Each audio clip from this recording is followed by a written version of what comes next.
우리를 대신하여 윤봉영 장로님 기도해 주시겠습니다.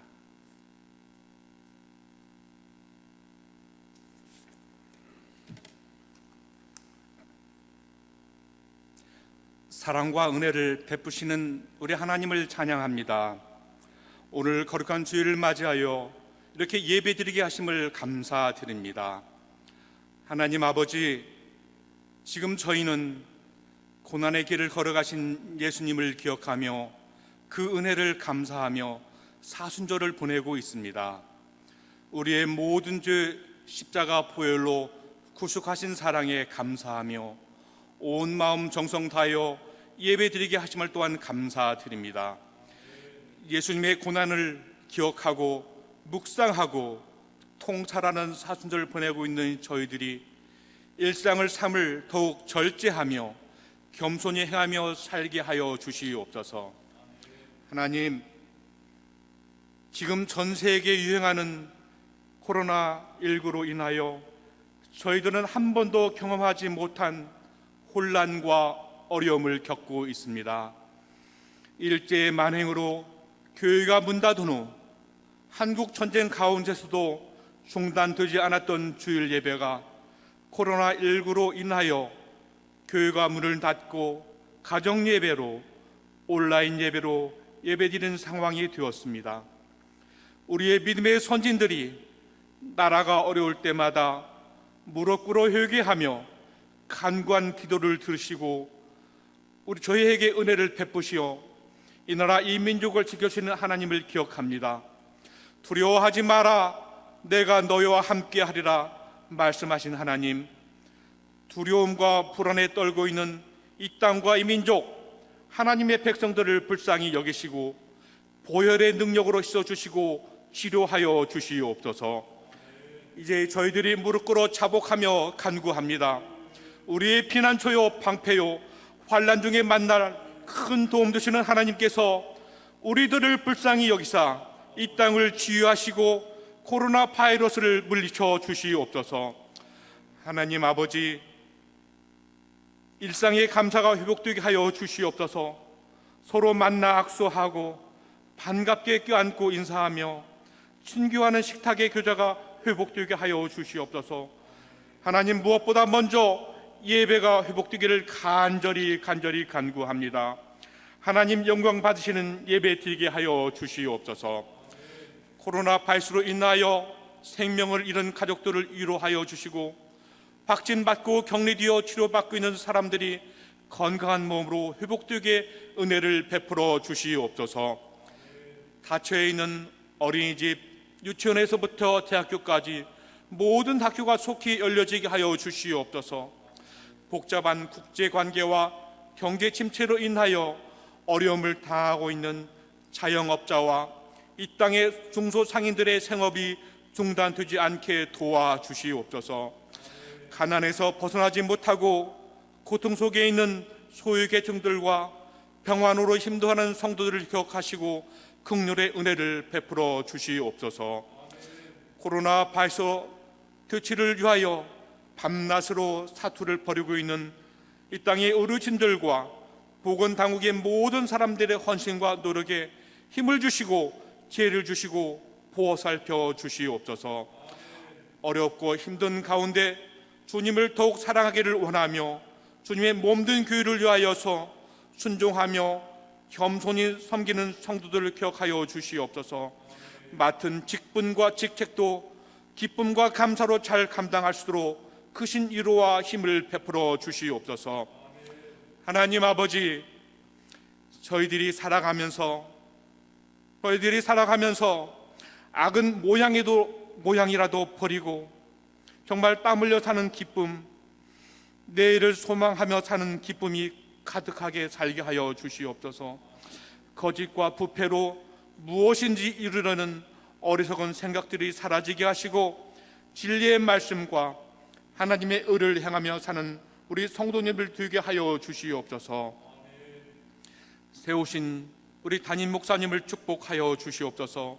우리 목사님 날마다 주님의 몸된 교회를 위하여 성도들 위하여 기도하실 때 성령 충만하게 하시고 영육이 강건하게 하시고 기쁨과 감사가 넘치게 축복하여 주시옵소서. 이제 말씀을 듣습니다. 들은 말씀이 우리가 한 주간을 살아갈 때에 기억나게 하시고 힘이 되고 위로가 되어 힘차게 기쁘게 살게 하여 주시옵소서. 우리를 십자가 보혈로 구원하여 주신 예수님 이름으로 기도드립니다. 아멘.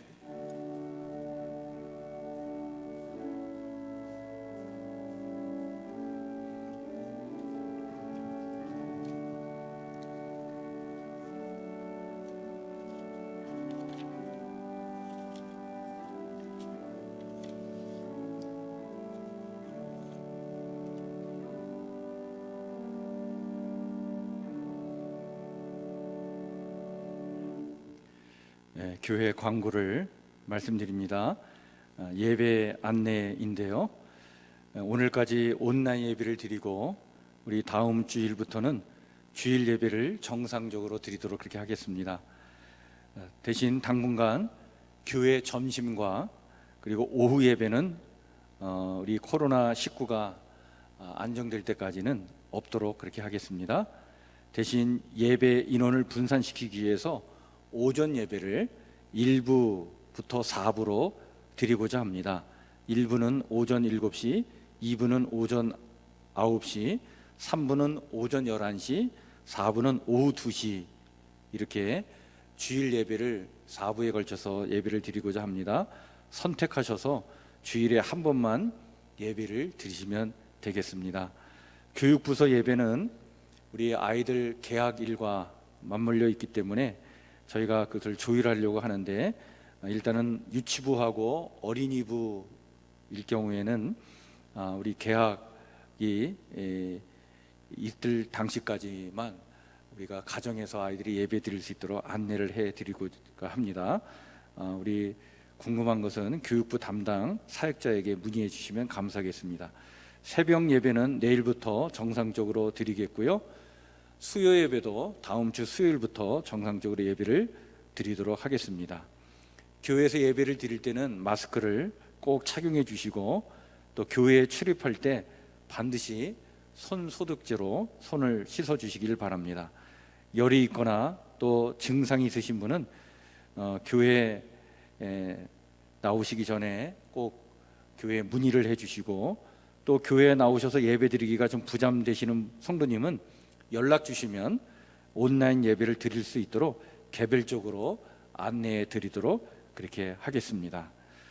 우리가 연초부터 매일 오늘의 말씀 묵상을 하고 있는데 이번 주까지 해서 요한복음을 우리가 말씀 묵상을 끝내고 구약성경 학개서를 우리가 말씀 묵상을 하다가 신명기, 다음 주부터는 우리가 신명기 말씀을 가지고 매일 말씀 묵상을 하도록 그렇게 하겠습니다. 오늘 우리 함께 같이 나눌 하나님의 말씀은 구약성경 28쪽 창세기 22장 7절부터 10절까지 있는 말씀입니다. 창세기 22장 7절부터 10절 말씀, 제가 말씀을 읽겠습니다. 이삭이 그 아버지 아브라함에게 말하여 이르되 내 아버지여 하니 그가 이르되 내 아들아 내가 여기 있노라. 이삭이 이르되 불과 나무는 있거니와 번제할 어린 양은 어디 있나이까? 아브라함이 이르되 내 아들아 번제할 어린 양은 하나님이 자기를 위하여 친히 준비하시리라 하고 두 사람이 함께 나아가서 하나님이 그에게 일러주신 곳에 이른지라. 이에 아브라함이 그곳에 제단을 쌓고 나무를 버려놓고 그의 아들 이삭을 결박하여 제단 나무 위에 놓고 손을 내밀어 칼을 잡고 그 아들을 잡으려 하니. 아멘. 우리 주일마다 성경의 인물 한 사람씩 우리가 살피면서 그 인물을 통해 오늘 우리에게 주시는 하나님의 말씀을 듣고자 지금 매일 주일마다 성경 인물을 살피고 있습니다.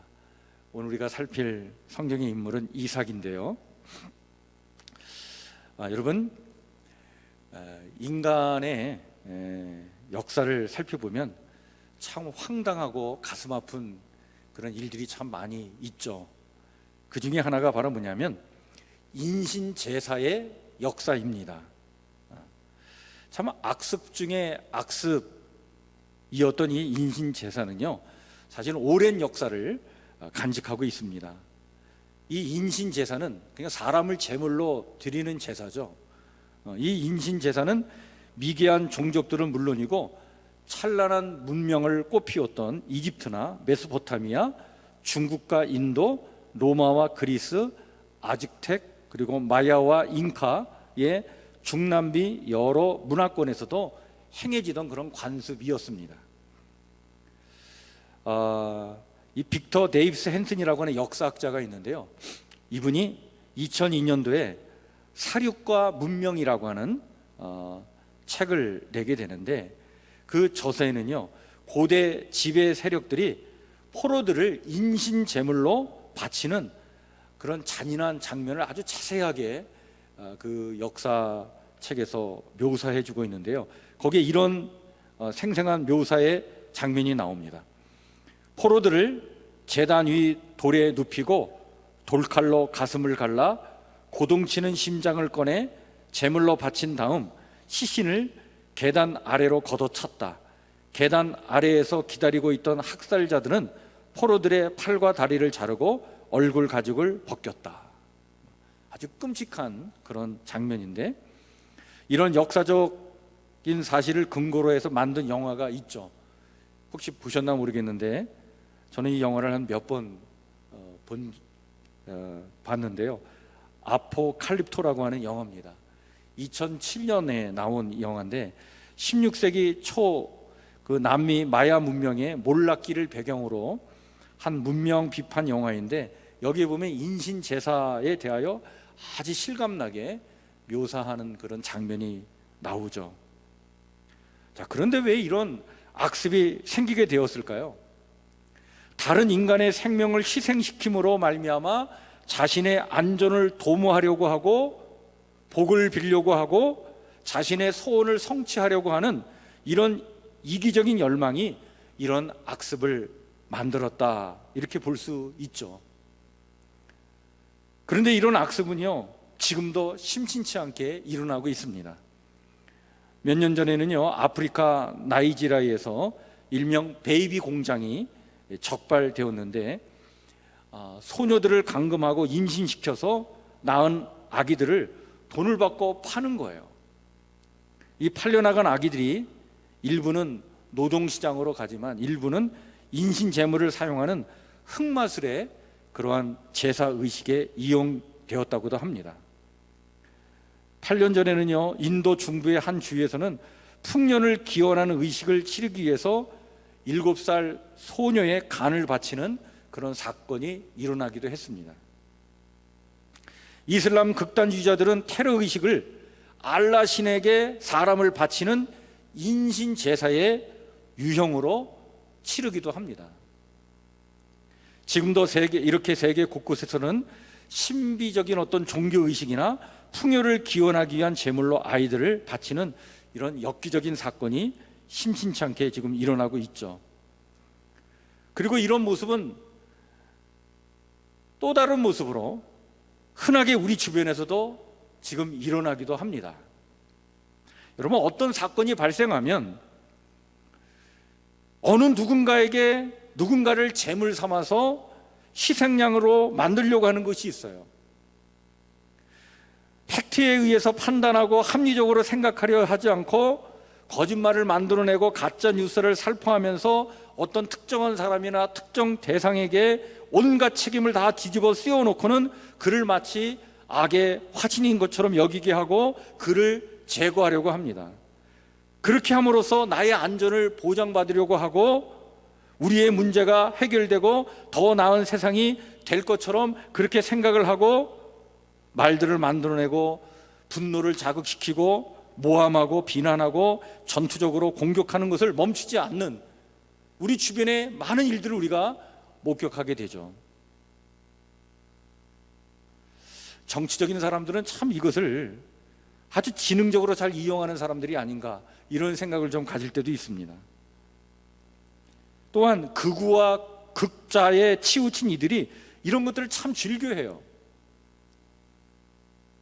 저는 이런 현상을요, 사회 심리적인 인신제사의 현상이라고 이렇게 부르고 싶습니다. 근데 사실 따지고 보면 여러분, 세상은 그렇게 간단하지 않습니다. 우리가 그걸 너무나 잘 알고 있지 않습니까? 어느 누구 하나 제거한다고 해서 그에게 죄를 뒤집어 씌워서 그를 희생시킨다고 해결될 문제가 아닌 거잖아요. 우리 사회는 매우 다양하고 복잡한 문제들이 얽히고 설키어 있기 때문에 그게 간단한 문제가 아닌데, 우리가 이런 것들을 지금 어떻게 보면 또 다른 형식의 인신제사의 유형으로 이런 일들을 벌이고 있다라고 봅니다. 성경은 이런 모든 인신제물과 제사의 행위를 금지합니다.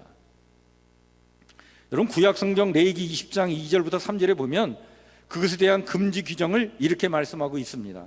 너는 이스라엘 자손에게 또 이르라. 그가 이스라엘 자손이든지 이스라엘에 거류하는 거류민이든지 그의 자식을 몰렉에게 주면 반드시 죽이되 그 지방 사람이 돌로 칠 것이요 나도 그 사람에게 진노하여 그를 내 백성 중에서 끊으리니 이는 그가 그의 자식을 몰렉에게 주어서 내 성소를 더럽히고 내 성호를 욕되게 하였음이라.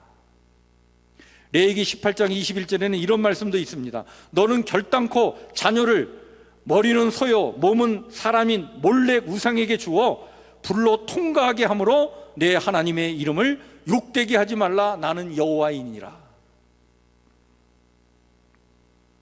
그런데 왜 하나님은 이 인신제사를 이렇게 금지하고 계신데도 불구하고 아들 이삭을 아브라함에게 바치라고 하셨을까요? 이것을 여러분들 우리가 어떻게 해석해야 하겠습니까? 성경에 굉장히 중요한 사건인데, 사실은 하나님께서 아브라함에게 아들을 바치라고 하는 것은 이 인신제사를 금지하는 하나님의 명령을 하나님 스스로 어기는 것 아니겠습니까? 이 사건을 우리가 어떻게 해석을 해야 할까요? 결론부터 말하자면, 여러분, 인신제사라는 이 그릇된 행위를 사실은 바로잡으려고 하는 목적에서 이 사건이 비롯되었다고 해석하는 것이 가장 바람직한 해석이라고 봅니다. 하나님은 인신제사를 원하지 않으셨어요. 하나님은 다른 제사를 원하셨습니다. 어린 양을 제물로 하는 제사를 원하셨습니다. 이런 하나님의 뜻을 명확히 드러내시고자 아브라함에게 주신 시험이었다고 볼 수 있는 것입니다. 이 시험을 통과했을 때 하나님께서 이렇게 말씀하시죠. 창세기 22장 12절 말씀입니다. 그 아이에게 내 손을 대지 말라. 그에게 아무 일도 하지 말라. 내가 내 아들 내 독자까지도 내게 아끼지 아니하였으니 내가 이제야 내가 하나님을 경외하는 줄을 아노라. 내가 하나님을 경외하는 줄 아노라. 다시 말해서 하나님을 경외하고 있는가를 시험한 것입니다. 여러분, 하나님을 경외한다는 것은 오직 하나님의 뜻에 순종하며 복종하는 삶을 말하는 것인데, 그 하나님의 뜻이라고 하는 것은 뭐냐면 바로 이 아브라함 시대의 입장에서 보면 그것은 인신제사가 아니라 그 인신제사를 바로잡는 것이 하나님의 뜻이라는 거예요.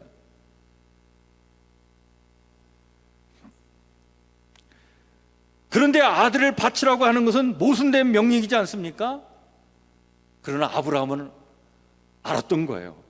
이 모순된 명령을 통해 하나님께서 이루시려고 하는 뜻이 무엇이고 자신을 통해 무엇을 말씀하시고자 하시려는지를 알았던 것입니다.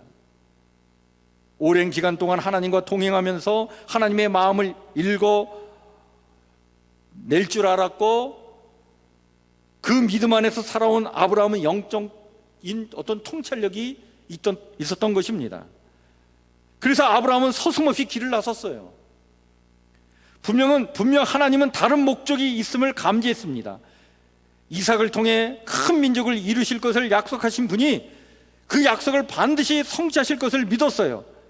그래서 이삭을 바치라는 명령에 이것은 인신제사를 요구하는 게 아니라 또 다른 뜻이 있을 것이다 라고 하는 그러한 하나님의 뜻을 감지하고 그 뜻을 아직 분별할 수는 없었지만 순종해 나갔던 것입니다. 그 순종의 끝자락에서 아브라함이 체험한 것은 바로 뭐냐면 준비된 어린 양이었어요. 그럼 그렇지. 아브라함은 무릎을 힘차게 쳤을 것입니다. 하나님이 원하시는 건 인신제사가 아니라 어린 양의 제사였구나. 어떤 인간의 생명이라도 자신들의 안전과 복을 위해, 소원 성취를 위해 희생해서는 안 된다고 하시는 것을 지금 명확하게 나에게 그리고 우리에게 지금 말씀하고 계시는 거구나. 그것을 깨달아 알았던 것입니다. 아브라함은 이런 하나님의 기쁘신 뜻을 깨달아 알기까지 의심 없는 믿음으로 모리아산 정상까지 올라갔던 것입니다. 그 믿음이 참 대단해요.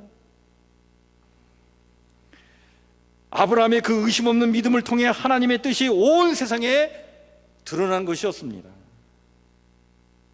그 믿음이 얼마나 대단했던지 칼을 들어 아들의 목을 찌르려 했던 아주 드라마틱한 장면까지 보여주었던 것입니다. 정말 성경의 이 장면은요, 아브라함의 믿음을 가장 극적으로 묘사해주고 있죠. 그런데 여러분, 아브라함도 아브라함이지만 우리는 좀 더 주목해야 할 사람이 또 하나 있습니다. 바로 그것이 바로 누구냐면 이삭이에요. 이삭. 여러분, 이삭의 순종은요, 아브라함의 믿음만큼, 아니 그 이상으로 사실은 돋보입니다. 여러분, 장작을 등에 짊어질 정도로 그렇게 등짐을 질 정도의 나이였던 이삭은 분명 저항할 수 있었습니다. 아버지, 불과 나무는 있는데 번제할 어린 양은 어디 있나요? 라고 물을 때 내 아들아, 번제할 어린 양은 하나님이 자기를 위하여 친히 준비하실 거야 라고 하는 대답을 들었을 때, 그때까지는 이삭이 뭐 그렇게 하겠지 생각을 했겠죠. 근데 정작 모리아산 정상에 가 보니까 자신이 묶여 제물로 바쳐지는 상황이 벌어지고 있을 때 이삭은 어떤 생각이 들었을까요? 성경은 이 시험받는 여정이 아브라함만의 여정이 아니라 아브라함과 이삭이 동시에 시험받는 여정임을 이렇게 강조하여 오늘 우리에게 말씀하고 있습니다. 여러분, 그 말씀이 창세기 22장 8절 끝부분의 말씀이에요. 여러분, 그 8절의 끝부분에 뭐라고 말씀합니까? 두 사람이 어떻게? 함께 나아가서. 오늘 성경은 이 부분을 강조하여 우리에게 말씀해주고 있습니다. 모리아산을 향해 나가는데, 그 정상을 향해 나가는데 아브라함 혼자 가는 게 아니라는 거예요. 두 사람이 함께 나아갔다는 거예요. 아브라함이 하나님의 신실함을 의심 없이 믿고 끝까지 그 말씀에 순종해 나갔듯이 이삭도 끝까지 순종했다는 것입니다. 이삭도 하나님의 다른 뜻이 있음을 믿었던 것입니다. 그 아버지의 그 아들이었던 것이죠. 이삭은 어디까지 순종했냐면요, 자신의 목에 칼이 들어오기까지 순종했던 거예요. 그런 순종으로 하나님께서 바라시는 것은 인신제사가 아님을 자신의 몸으로 보여준 거예요. 사실 이 사건이 해피엔딩으로 끝난 것에는요, 이삭의 순종이 더 결정적인 역할을 했을지도 모릅니다.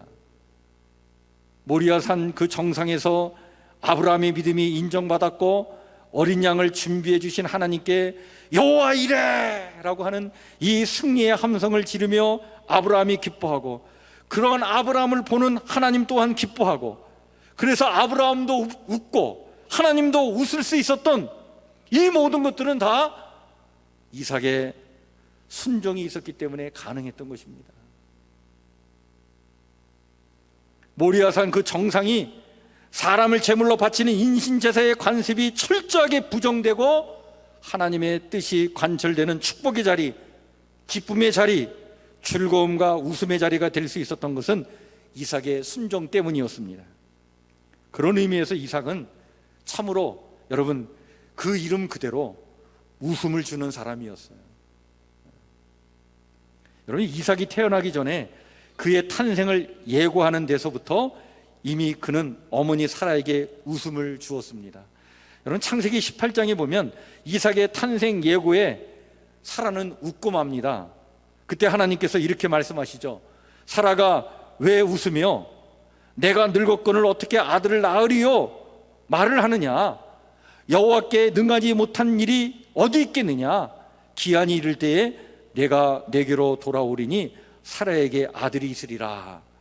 이렇게 말씀하십니다. 사라는 두려워서 하나님 앞에 웃지 않았다고 부인을 했지만 실로 이삭의 잉태 예고는요, 사라에게 웃음이요 기쁨이었습니다. 뿐만 아니라 이삭이 태어났을 때는요, 정말 사라뿐만 아니라 모든 사람에게 큰 웃음을 주었어요. 창세기 21장 5절 6절에 보면 성경은 이렇게 말씀하고 있습니다.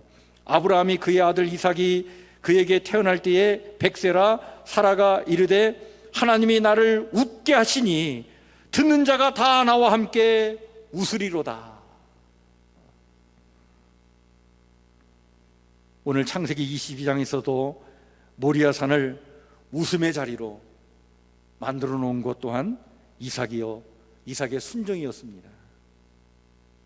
뿐만 아니라 창세기 26장에 이어지는 뒤의 이야기를 보더라도요, 하나님께서 이삭에게 가뭄으로 살기 어려울 때에 이집트로 내려가지 말고 지금 머물고 있는 그 팔레스타인 그 지역에 끝까지 머물러서 그것을 너희 자손들의 근거지가 되게 하라라고 하셨을 때 이삭은요, 끝까지 그 땅을 떠나지 않고 머무르는 순종으로 결국에는 7개의 우물이 있는 지역 부엘세바 그 땅을 얻게 됩니다. 그 땅을 후손들에게 물려주면서 정말 후손들에게 웃음을 안겨준 조상이 되었던 사람이 이삭입니다. 그 땅에서 우물을 3번씩이나 빼앗기는 수모를 당하지만 끝까지 그 땅을 떠나지 않고 순종하면서 그 땅을 지켜나갑니다. 그 결과 후손들에게 살아갈 땅과 삶의 기쁨과 웃음을 선물했던 것입니다. 이삭은 이처럼 많은 사람에게 웃음을 안겨준 사람이었습니다. 순종을 통해 웃음을 안겨준 사람, 바로 이삭이었습니다. 여러분, 이삭의 이런 모습은 예수님의 예표가 됩니다.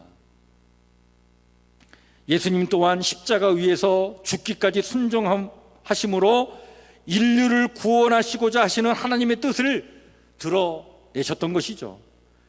그리고 모든 인생들에게 웃음을 선물해 주셨던 것입니다. 이제 하나님은 동물의 희생 제물까지도 필요치 않으시며 십자가에서 드러난 하나님의 그 사랑과 그 은혜를 믿음으로 받아들이기만 하면 용서의 은총을 입게 하시고 하나님의 나라에서 영원한 생명을 누리며 평안과 기쁨이 충만한 삶을 살아가도록 하시는 그 하나님의 뜻을 당신의 순종을 통해 밝혀주신 것입니다.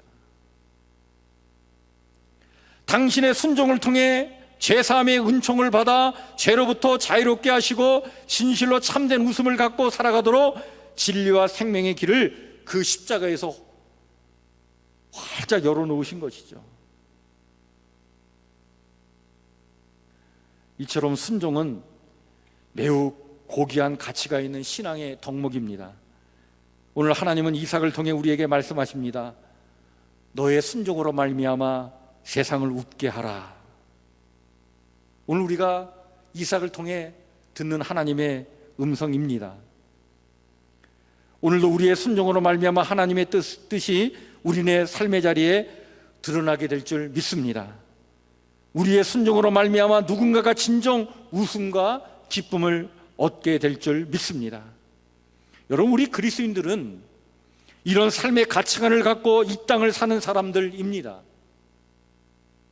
우리는 서로를 희생양으로 삼아 자신들의 안녕과 번영과 소원 성취를 위해 이기적으로 행동하며 극한 대립과 반목과 싸움을 하는 전쟁터에서 하나님의 뜻을 드러내야 할 사람들입니다. 예수님께서 당신의 희생을 통해 모든 이들이 기뻐하며 웃는 세상을 위해 십자가의 길을 가셨던 것처럼 우리 또한 그 길을 가야 할 사람들입니다. 사무엘상 15장 22절 23절에서 이기적으로만 행동하려고 하는 이 사울에게 사무엘이 강조하여 말한 말씀을 우리는 다시 한번 마음에 새겨야 합니다. 순종이 제사보다 낫고 듣는 것이 수장의 기름보다 나으니 이는 거역하는 것은 점치는 죄와 같고 완고한 것은 우상에게 절하는 죄와 같음이라. 사도 바울은 로마서 5장 19절에서 아담과 예수님을 비교하면서 순종을 이렇게 신학적으로 정리를 해주고 있죠. 한 사람이 순종하지 아니함으로 많은 사람이 죄인 된 것과 같이 한 사람이 순종함으로 많은 사람이 의인이 되었느니라. 오늘도 나의 순종으로 하나님 우리 가정에 또 우리 사회에 웃음을 주실 것입니다. 그 은혜와 축복을 나누며 살아가는 복된 인생이 되기를 주의 이름으로 간절히 축원해 드립니다. 요즘 코로나19로 인하여 웃음을 잃어가고 있죠. 점점 더 광기에 가까운 비난과 정쟁들이 오고 가고 있는데, 여러분, 우리 성도들은 이런 일에 휘말려 들어 우리의 영혼까지 병들지 않도록 깨어 기도해야 합니다. 이 어려운 시기에 하나님의 뜻이 무엇인지 분별하며 작은 희생으로 서로의 마음을 위로하고 웃음을 잃지 않도록 격려하며 응원하며 하나님의 뜻을 드러내는 삶을 살아가야 할 줄 믿습니다. 모리아산 정상에서 아브라함도 웃게 하였고 하나님도 웃게 한 이삭의 순종이 오늘 저와 성북교회 성도들 모두의 삶이 되기를 주의 이름으로 간절히 축원해 드립니다. 기도하겠습니다. 하나님, 나의 순종으로 우리의 가정에 그리고 내가 거하는 곳에 웃음이 사라지지 않도록 하나님, 우리의 삶을 붙잡아 인도하여 주시옵소서. 우리의 불순종으로 우리가 살아가고 있는 이 세상이 혹시 우리의 삶의 자리가 아버지님이여 기쁨과 웃음이 사라지고 절망과 한숨만이 있다면 우리를 용서하여 주시옵소서. 주님의 십자가 순종으로 인류가 기쁨과 웃음을 회복한 것처럼 순종의 사람이 되어 웃음을 가정에, 가족들에게, 이웃들에게, 그리고 코로나19로 어수선한 이 사회에 선물하는 그런 축복의 인생들이 되도록 하나님이 이 땅의 교회와 성도들을 지켜 주시옵소서. 오늘 이 시대에 이삭이 되기를 간절히 소망하오며 예수님 이름으로 기도하옵나이다. 아멘. 우리 찬송가 이 458장 부르시면서 우리 진비아님을 하나님께 봉헌해 올립니다.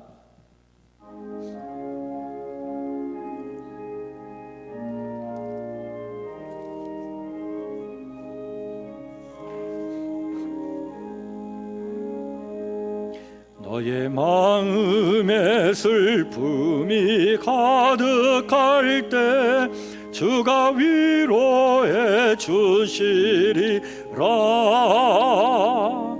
아침 해같이 빛나는 마음으로 너 십자가 지고 가라. 참 기쁜 마음으로 십자가 지고 가라. 내가 기쁘게 십자가 지고 가면 슬픈 마음이 위로받네. 때를 따라서 주시는 은혜로서 가란 심령의 힘을 얻고 주가 연약한 말씀을 기억하고 너 십자가 지고 가라. 참 기쁜 마음으로 십자가 지고 가라. 내가 기쁘게 십자가 지고 가면 슬픈 마음이 위로받네. 내가 맡은 일 성실히 행할 때에 주님 앞에서 상 받으리. 주가 베푸신 은혜를 감사하며 너 십자가 지고 가라. 참 기쁜 마음으로 십자가 지고 가라. 내가 기쁘게 십자가 지고 가면 슬픈 마음이 위로받네.